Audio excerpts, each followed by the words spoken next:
The radio went silent at 4:47 hours, not the kind of silence that meant someone switched frequencies or ducked behind a ridgeline, the kind that meant a man stopped breathing. Staff Sergeant Marcus Hale had been calling in grid coordinates when his transmission cut to static, then nothing. The TOC at Bagram tried 3 times to raise him. Nothing. The Predator feed showed his Humvee stopped in a wadi, surrounded by shapes that moved with purpose.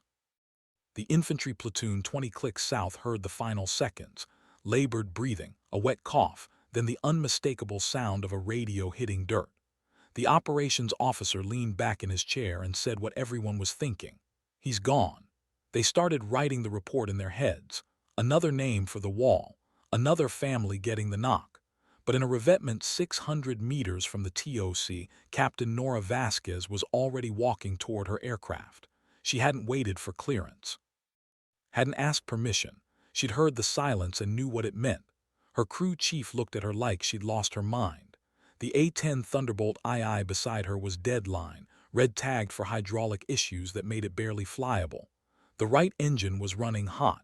The gun had a feed problem. It was the kind of bird you sign off for depot maintenance, not combat, but Nora didn't stop walking. She'd flown worse. The crew chief followed her, still protesting, still listing reasons she shouldn't go. She ignored him. Her call sign was Reaper 6. Not because she was death from above, though she was. Because 6 years earlier in Helmand Province, she'd brought back 6 Marines who were supposed to be KIA. Flew a crippled warthog on one engine in fumes, landed it in a dry riverbed, and walked them out on foot when the bird finally quit. They gave her a medal she never wore and a reputation she couldn't shake. Now she was climbing into a half-broken jet because silence on the radio meant a man was dying and no one else was moving fast enough. Pre-flight was 30 seconds instead of 3 minutes. Engine start, systems check, canopy down. The tower tried to wave her off. She taxied anyway. By the time they realized she wasn't stopping, she was already rolling, the wounded Warthbolt spooling up with a sound like grinding metal in fury. The right engine coughed black smoke. The hydraulic pressure gauge flickered red. She didn't care. Rotation speed, pull back, and the ugly beast clawed its way into the pre-dawn darkness, trailing smoke and defiance. The controller's voice crackled in her headset, tight with disbelief. Reaper 6, you are not cleared for takeoff, say status. She keyed the mic once. Status is airborne. Hale's grid is hot. I'm going to get him. There was a pause, then a different voice, older, resigned. Copy, Reaper, you're on your own. She'd always been on her own. The Helmand mission had proven that. She'd proven capable, and they'd rewarded her with skepticism. Every flight since had been watched with doubt, every decision questioned, every success attributed to luck. But competence doesn't need permission. It just needs a target, and she had one. The mountains rose like broken teeth against the pale horizon. The A-10 shook as she climbed, the damaged hydraulics making the stick feel loose, imprecise. Smoke from the right engine streamed behind her, visible even in the dim light. She ran numbers in her head. Fuel, distance, time. All of them bad. The grid Hale had transmitted was 40 miles north, deep in the Korangal Valley where the ridgelines made air support a nightmare. The terrain funneled you into kill zones, and the Taliban knew it. They'd be waiting. They always were. But Nora had flown the Korangal before. She knew its curves, its shadows, its places where a low-flying warthog could hide. She dropped altitude, skimming the valleys, using the terrain to mask her approach. The damaged engine screamed in protest. The hydraulic warning light stayed red. She ignored both. Below, villages slid past in the growing light, clusters of mud-brick compounds that could hide anything. Her eyes swept the horizon, looking for smoke, movement, anything. The radio was still silent. No updates from the TOC. No word from Hale, just the steady hiss of the frequency and the labored roar of her dying aircraft. Then the JTAC came online. His voice was young, strained. Any station, this is Titan 2-1, troops in contact, grid November Delta 472893. We have one urgent surgical, request immediate CAS. Nora's jaw tightened. That was Hale's grid. Titan 2-1, Reaper 6, I'm 2 minutes out. Mark your position. There was disbelief in his response. Reaper, we were told no air available. You were told wrong, pop smoke. She saw it before he confirmed. purple smoke curling up from a cluster of rocks on the valley floor, and around it muzzle flashes, dozens of them. The Taliban had pinned Hale's team in a horseshoe ambush, firing from 3 sides. The Humvee was on its side, useless. She could see figures crouched behind it, returning fire, but they were outgunned and out of time. Nora banked hard, the A-10 rolling despite the sluggish hydraulics. The world tilted, the valley spinning beneath her. She oriented on the muzzle flashes, her finger hovering over the trigger. The gun feed problem meant she had maybe one good burst before it jammed. She'd have to make it count. Titan 2-1, I need clear guidance. Where's Hale? The JTAC's voice cracked. He's down 50 meters north of our pose. We can't reach him. They're all over him. Nora's eyes narrowed. She saw the area he meant. A shallow depression where a lone figure lay motionless, and around him shapes moving closer. She armed the gun. The feed mechanism groaned, reluctant. Danger close, she said, her voice flat. I'm coming in low. Reaper, how low? Low enough to see their faces. She dropped the nose and dove. The A-10 fell like a hammer, the damaged engine trailing fire now, flames licking along the cowling. The ground rushed up, 500 feet, 300. She could see the enemy clearly now, see them turning, raising weapons. 200 feet. The gun roared. The GAU-8 Avenger was designed to destroy tanks. Against human targets at this range, it was apocalyptic. The depleted uranium rounds chewed through earth and flesh with equal indifference. The first burst walked across the ambush line like the hand of God. Bodies disappeared in clouds of dust and red mist. The Taliban scattered, some running, some firing wildly upward. Nora pulled hard on the stick, fighting the sluggish hydraulics, feeling the airframe shudder as she climbed. The right engine was fully ablaze now, fire streaming 6 feet behind the nacelle. Warning alarms screamed in her ears. She silenced them with a flick of her thumb and rolled into another dive. The JTAC was shouting something, but she didn't hear it. She was locked in, focused. The second pass came from a different angle, catching the fighters who'd taken cover behind a stone wall. The gun jammed after 3 seconds, exactly as she'd feared. But 3 seconds of GAU-8 fire was enough. The wall ceased to exist. She pulled up again, the wounded warthog groaning, barely responding. The fire on the right engine was spreading, creeping toward the fuel lines. She had minutes, maybe. Below, the battlefield had changed. The Taliban were running now, breaking contact, fleeing into the rocks. The JTAC's voice cut through, clearer now. Reaper 6, you broke their line. We're moving to Hale now. Nora circled, the A-10 trailing smoke and fire like a comet. She watched tiny figures sprint across open ground, reach the depression where Hale lay. Watched them drag him back toward cover. The right engine exploded. Not catastrophically, but enough. The turbine disintegrated, shrapnel punching through the nacelle, the aircraft yawing hard to the right. Nora fought it, both hands on the stick, trying to keep it level. The fire was in the wing now, eating through metal, searching for the fuel tanks. Reaper 6, say status, the TOC called, hearing the distress tone. She keyed the mic, her voice steady despite the stick shaking in her hands.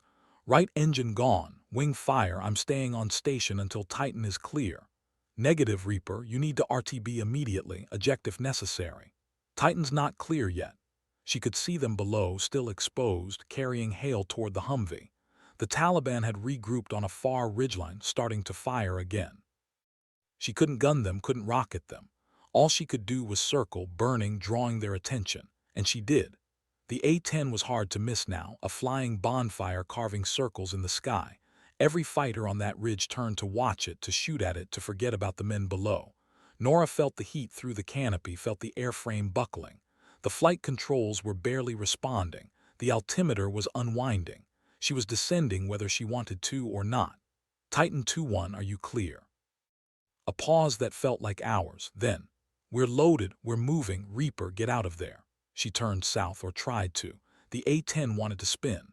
The wing was failing, the fire having burned through primary structures. She compensated using rudder throttle on the remaining engine, sheer will. The valley opened ahead, a route back toward Bagram, 40 miles. The aircraft wouldn't make 40 feet. The ejection decision loomed. She ran the calculus, altitude, terrain, options. All bad. If she ejected here, she'd land in Taliban country. Alone. Injured, probably. They'd find her before friendly forces could. But if she stayed with the aircraft, rode it down, maybe she could crash land in a clear area. Maybe. The fire reached the left fuel tank. The explosion was immediate and total. The wings separated at the root, tumbling away in a spiral of flame and metal. The A-10 became a ballistic object, no longer an aircraft. Nora had 1 second to make the call. She pulled the ejection handle. The canopy blew. The rocket motor fired. The seat launched her into the screaming wind with a force that blacked out her vision. She came to hanging beneath a parachute, watching her A-10 tumble into the valley floor and explode. The silence after was profound. Then her survival radio crackled. The JTAC breathless. "Reaper 6, we saw the chute, we're coming for you." But they were 40 miles south, and she could already hear voices below shouting in Pashto, moving toward her landing site. She hit the ground hard, rolled, came up with her sidearm drawn. The parachute collapsed behind her. The valley was brightening with dawn. She ran, not away from the voices, but toward higher ground, toward cover. She'd bought hail time. Now she had to buy herself some. The radio traffic exploded as word spread. Reaper 6 down, pilot alive. Grid coordinates, response team scrambling, but response took time. She had minutes. The rocks gave her cover. The Taliban gave her targets. She'd always been a better shot than they expected. The firefight was brief and vicious. 3 fighters came over the ridge, AKs high. She put them down with controlled pairs, center mass. 2 more came from her left flank. She pivoted, fired, displaced. Suppressive fire chased her as she moved, rounds sparking off stone. Her radio crackled with updates. QRF airborne, 15 minutes out. She just had to survive 15 minutes. The Taliban weren't patient. They rushed her position, confident in numbers. She made them pay for confidence. Magazine changes behind cover, controlled breathing, precise shots, but there were too many. A round clipped her shoulder, another grazed her thigh. She bled but kept fighting. The voices on the radio grew urgent. "Reaper 6, QRF is 5 minutes out. Hold your position." She was holding it with empty magazines and borrowed time. Then she heard it, the unmistakable sound of rotor wash. Not 1 helicopter, 3. Apache leading, Black Hawk behind. The Apache didn't bother with warnings. Their 30 chain guns erased the ridgeline, turning rock and flesh into dust. The Black Hawk flared, landing in a maelstrom of dust and noise. Pararescuemen poured out, rifles up, moving toward her. She stood, bleeding, sidearm empty, and walked toward them. They surrounded her, professional, efficient, loading her into the bird. As they lifted off, she looked down at the burning wreckage of her A-10 scattered across the valley. 40 miles south, in a field hospital, they were working on Staff Sergeant Hale. 3 bullets removed, a collapsed lung reinflated, a pulse that refused to quit. He'd live. At Bagram, the TOC was silent. The operations officer who declared Hale gone was staring at the Predator feed, watching the evacuation. Someone finally spoke. She flew a deadline bird into a hot LZ, stayed on station while burning, and fought off an ambush after ejecting. The silence stretched. Then, "Who the hell is Reaper 6? The crew chief who tried to stop her stood in the revetment, looking at the empty space where the A-10 had been. He was the one who answered. Someone who doesn't leave people behind. In the Black Hawk, a medic worked on Nora's wounds. She barely noticed. Her eyes were fixed on the horizon, on the smoke rising from the valley. The pararescueman beside her leaned close, had to shout over the rotors. "Ma'am, that was the craziest thing I've ever seen." She didn't respond. He tried again. "They're saying you saved 6 men today, Hale's team plus yourself." Her eyes shifted to him, flat, exhausted. "It's what we do." But it wasn't what everyone did. It was what she did. What she'd always done. The competence no one believed until they saw it. The Black Hawk banked toward Bagram. Below, the Korangal Valley spread out like a scar on the earth, beautiful and lethal. Somewhere in that valley, Taliban fighters were telling a story about the burning plane that wouldn't die, about the pilot who fought on the ground like infantry. The stories would grow, become legend, become warning. At Bagram, the base waited. Word had spread. Reaper 6 was coming back. The wounded Warthog pilot who'd done the impossible, again. As the Black Hawk touched down, the rotors winding down, Nora saw them, clusters of personnel watching, waiting. Not with skepticism this time, with something else. Something she'd never quite seen directed at her before. The pararescueman helped her to her feet. She waved him off, walked under her own power across the tarmac. Every step hurt. She didn't let it show. The base commander was there, a colonel she'd briefed a dozen times who'd questioned her judgment twice that many. He saluted. She returned it, crisp despite the pain. "Captain Vasquez," he said, and his voice carried across the silent crowd. "Hell of a morning." He met his eyes, saw the reassessment happening in real time, saw the shift from doubt to acknowledgement. "Sir," was all she said, but it was enough. They took her to medical, cleaned and dressed her wounds, pumped her full of antibiotics and painkillers. She refused sedation. She needed to know about Hale. The doctor, a major who'd been in country for 6 months, told her what she needed to hear. Hale was stable, would make it, was already asking about who pulled him out. "You should rest," the major said. Nora shook her head. "I need to see him." They took her to the surgical ward, a tent that smelled of antiseptic and blood. Hale was unconscious, intubated, but alive. His team was there, 5 men who looked like they'd aged a decade in 6 hours. They stood when they saw her. The lieutenant, young, with dirt still on his face, stepped forward. "Ma'am, He couldn't finish. The words were too big. Nora nodded. "He's going to make it, that's what matters. We heard what you did. The bird, the fire, all of it." She looked at Hale, at the monitors beeping steadily, proof of a heart that hadn't quit. "I heard the silence on the radio," she said quietly. "That was all I needed to hear." They stayed there, the 6 of them, in the tent with the beeping machines and the steady rhythm of a ventilator. Outside, the base was returning to normal operations. Missions launching, reports filed, the machinery of war grinding on. But something had shifted. In the TOC, they replayed the audio. The calm voice of Reaper 6 calling danger close. The sound of the GAU-8. The controlled updates even as her aircraft disintegrated. In the pilot-ready room, the other A-10 drivers listened in silence. Some of them had doubted her, questioned whether she'd really done what the legend said in Helmand, wondered if she was as good as her reputation or just lucky. Now they knew. The maintenance crew chief who tried to stop her sat in the revetment, filling out the loss report for the aircraft. "Under reason for loss," he wrote. "Aircraft delivered mission essential close air support resulting in 6 souls saved. Total loss of airframe due to combat damage sustained while on station. Under pilot status," he wrote, "survived. Recommend for valor." He set down the pen and looked at the empty space where the A-10 had been parked. 23 years he'd been wrenching on these birds. He'd never seen one flown like that. Never seen a pilot stay aboard a burning aircraft, ride it to the edge of catastrophe, then fight on the ground after ejecting. In the evening, when the heat broke and the base settled into the rhythm of dusk, Nora walked out to the flight line. Against medical advice, against orders to rest, she walked.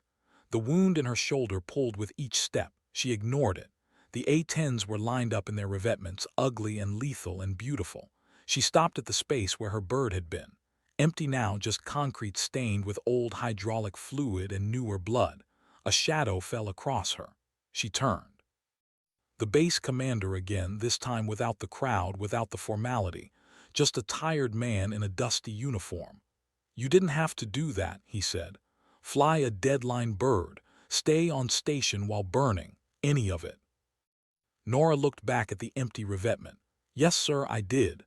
Why? She thought about that. About Helmand, about the 6 Marines, about every mission since where she'd been questioned, doubted, tested.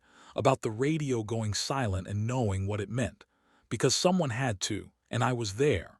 The colonel studied her, really looked at her. "The investigation board is going to want a statement about why you took off without clearance, flew an unsafe aircraft, stayed in a combat zone with critical damage. I'll tell them the truth, which is, that Staff Sergeant Hale is alive. That's the only truth that matters." He almost smiled, almost. "They're putting you in for the Silver Star, probably the Distinguished Flying Cross as well." She didn't react. Medals were trinkets. Hale breathing was the mission. The colonel seemed to understand. He nodded once, turned to leave, then stopped. "For what it's worth, Captain, I was wrong about you. A lot of us were, sir. We thought you were reckless, that Helmand was luck, that you'd get someone killed eventually." He met her eyes. We were wrong, you're not reckless, you're just better than we are.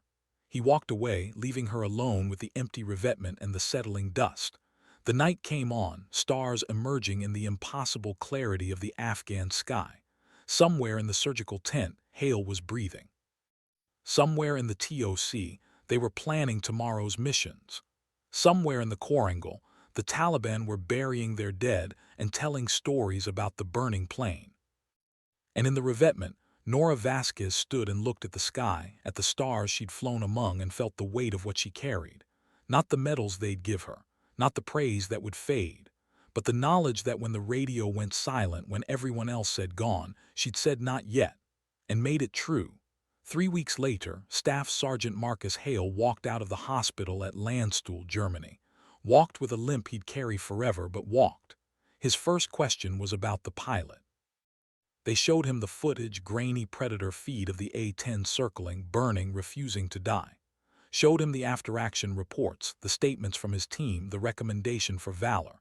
He watched in silence, then asked for her contact information.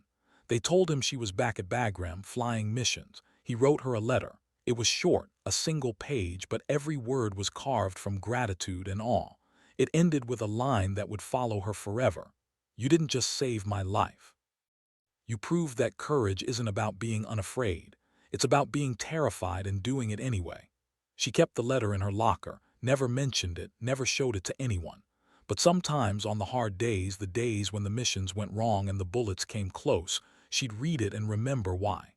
The investigation board cleared her, found her actions tactically sound, morally imperative, and operationally successful, returned her to flight status without restriction.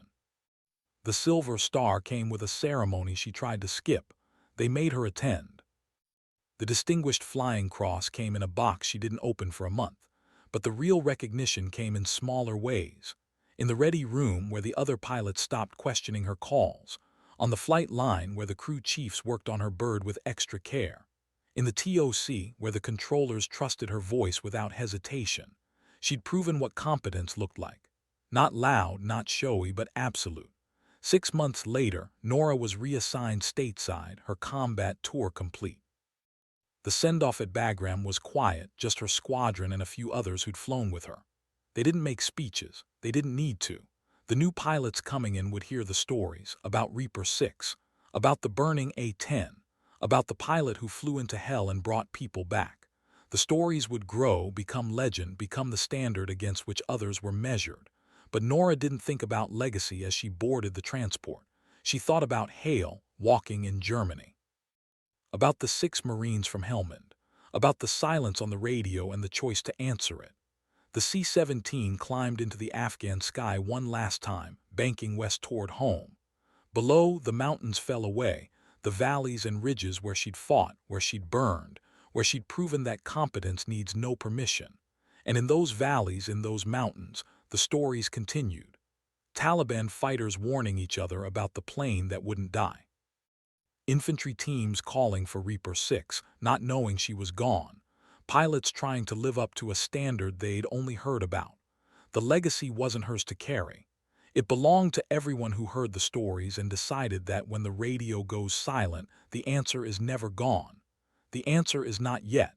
And sometimes, if you're brave enough, skilled enough, stubborn enough, the answer is saved.